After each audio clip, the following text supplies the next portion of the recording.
Chapter 2, in which I get started on this venture. I left New York in May.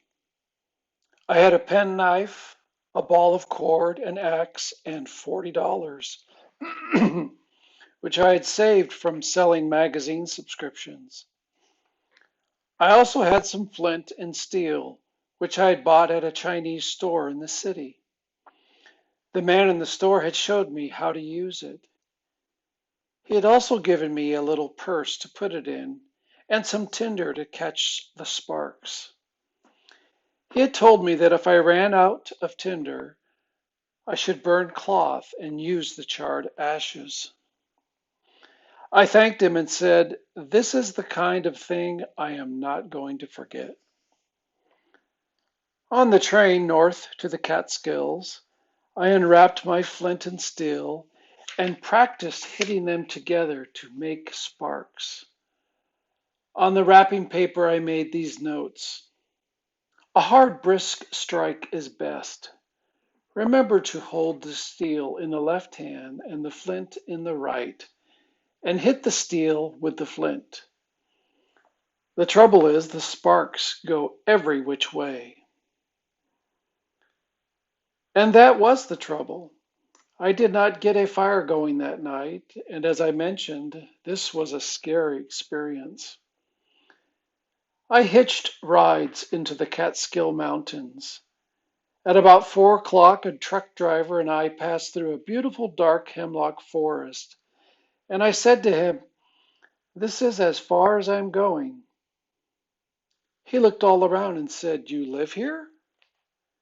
"No," I said, "but I am running away from home, and this is just the kind of forest I've always dreamed I would run to. I think I'll camp here tonight." I hopped out of the cab. "Hey boy," the driver shouted, "are you serious?" "Sure," I said. "Well, now ain't that something? You know, when I was your age, I did the same thing. Only thing was, I was a farm boy and ran to the city. And you're a city boy running to the woods. I was scared of the city. Do you think you'll be scared of the woods?" "Heck no," I shouted loudly.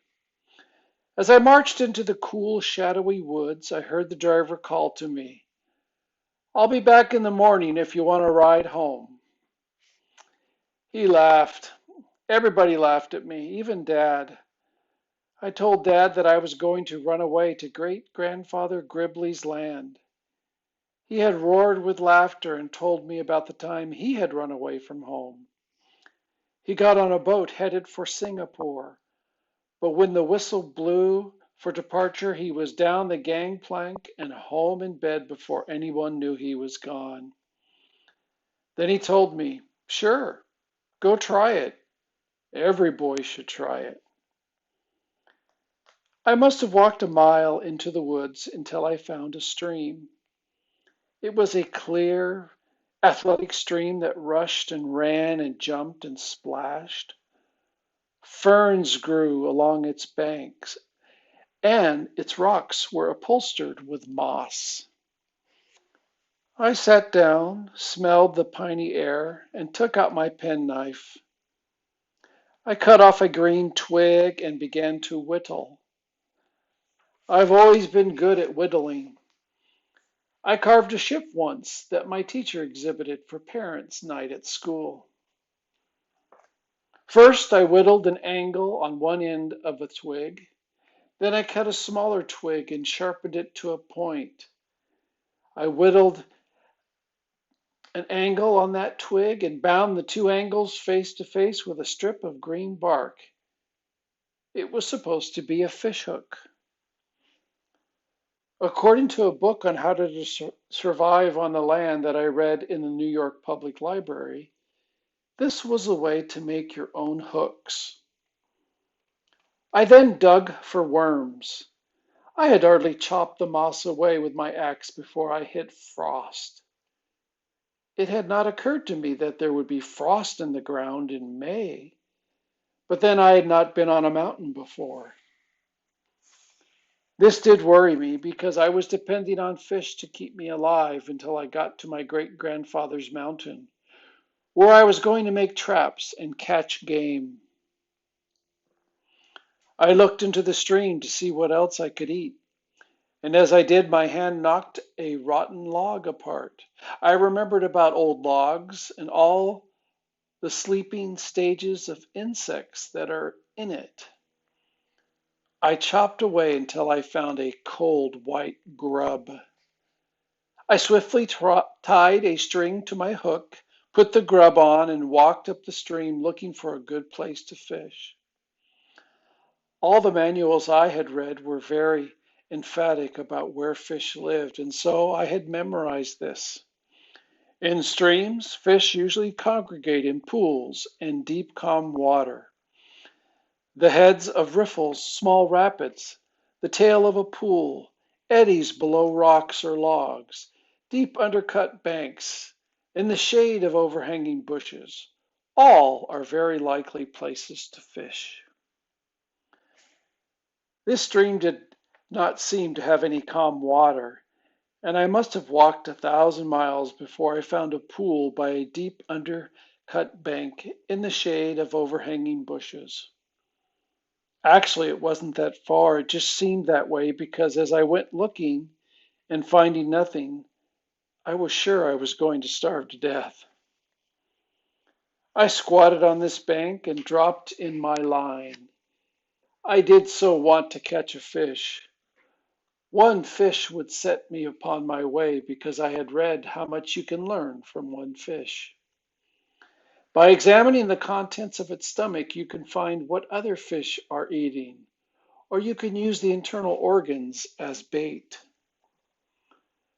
The grub went down to the bottom of the stream. It swirled around and hung still. Suddenly the string came to life and rode back and forth and around in a circle. I pulled with a powerful jerk.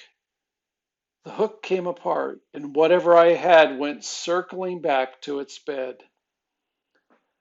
Well, that almost made me cry. My bait was gone, my hook was broken, and I was getting cold, frightened, and mad. I whittled another hook, but this time I cheated and used string to wind it together instead of bark. I walked back to the log and luckily found another grub. I hurried to the pool and I flipped a trout out of the water before I knew I had a bite. The fish flopped and I threw my whole body over it. I could not bear to think of it flopping itself back into the stream. I cleaned it like I had seen the man at the fish market do, examined its stomach, and found it empty. This horrified me. What I didn't know was that an empty stomach means the fish are hungry and will eat about anything. However, I thought at the time that I was a goner. Sadly, I put some of the internal organs on my hook, and before I could get my line to the bottom, I had another bite. I lost that one, but got the next one. I stopped when I had 5 nice little trout and looked around for a place to build a camp and make a fire. It wasn't hard to find a pretty spot along that stream. I selected a place beside a mossy rock in a circle of hemlocks. I decided to make a bed before I cooked. I cut off some boughs for a mattress. Then I leaned some dead limbs against the boulder and covered them with hemlock limbs. This made a kind of tent. I crawled in, lay down, and felt alone and secret and very excited. But the rest of this story. I was on the northeast side of the mountain. It grew dark and cold early. Seeing the shadows slide down on me, I frantically ran around gathering firewood. This is about the only thing I did right from that moment until dawn, because I remembered that the driest wood in a forest is the dead limbs that are still on the trees, and I gathered an enormous pile of them. That pile must still be there, for I never got a fire going. I got sparks, sparks, sparks. I even hit the tinder with the sparks.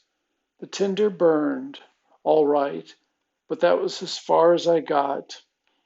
I blew on it. I breathed on it. I cupped it in my hands, but no sooner did I add twigs than the whole thing went black. Then it got too dark to see. I clicked steel and flint together, even though I couldn't see the tinder. Finally, I gave up and crawled into my hemlock tent, hungry, cold, and miserable. I can talk about that first night now, although it is still embarrassing to me because I was so stupid and scared that I hate to admit it. I had made my hemlock bed right in the stream valley where the wind drained down from the cold mountain top. It might have been all right if I had made it on the other side of the boulder, but I didn't. I was right on the main highway of the cold winds as they tore down upon the valley below. I didn't have enough hemlock boughs under me, and before I had my head down, my stomach was cold and damp. I took some boughs off the roof and stuffed them under me, and then my shoulders were cold. I curled up in a ball and was almost asleep when a whippoorwill called. If you have ever been within 40 feet of a whippoorwill, you will understand why I couldn't even shut my eyes. They are deafening. Well, anyway, the whole night went like that. I don't think I slept 15 minutes. And I was scared and tired, and my throat was dry. I wanted a drink, but didn't dare go near the stream for fear of making a misstep and falling in and getting wet. So I sat tight and shivered and shook. And now I'm able to say I cried a little teeny bit. Fortunately, the sun has a wonderfully glorious habit of rising every morning. When the sky lightened, when the birds awoke, I knew I would never again see anything so splendid as the round red sun coming up over the earth. I was immediately cheered and set out directly for the highway. Somehow I thought that if I was a little nearer the road, everything would be all right. I climbed a hill and stopped. There was a house warm and cozy with the smoke coming out of the chimney and lights in the windows, and only 100 feet from my torture camp. Without considering my pride, I ran down the hill and banged on the door. A nice old man answered. I told him everything in one long sentence and then said, "And so, can I cook my fish here because I haven't eaten in years?" He chuckled, stroked his whiskery face, and took the fish. He had them cooking in a pan before I knew what his name was. When I asked him, he said Bill something, but I never heard his last name because I fell asleep in his rocking chair that was pulled up beside his big, hot, glorious wood stove in the kitchen. I ate the fish some hours later, also some bread, jelly, oatmeal, and cream.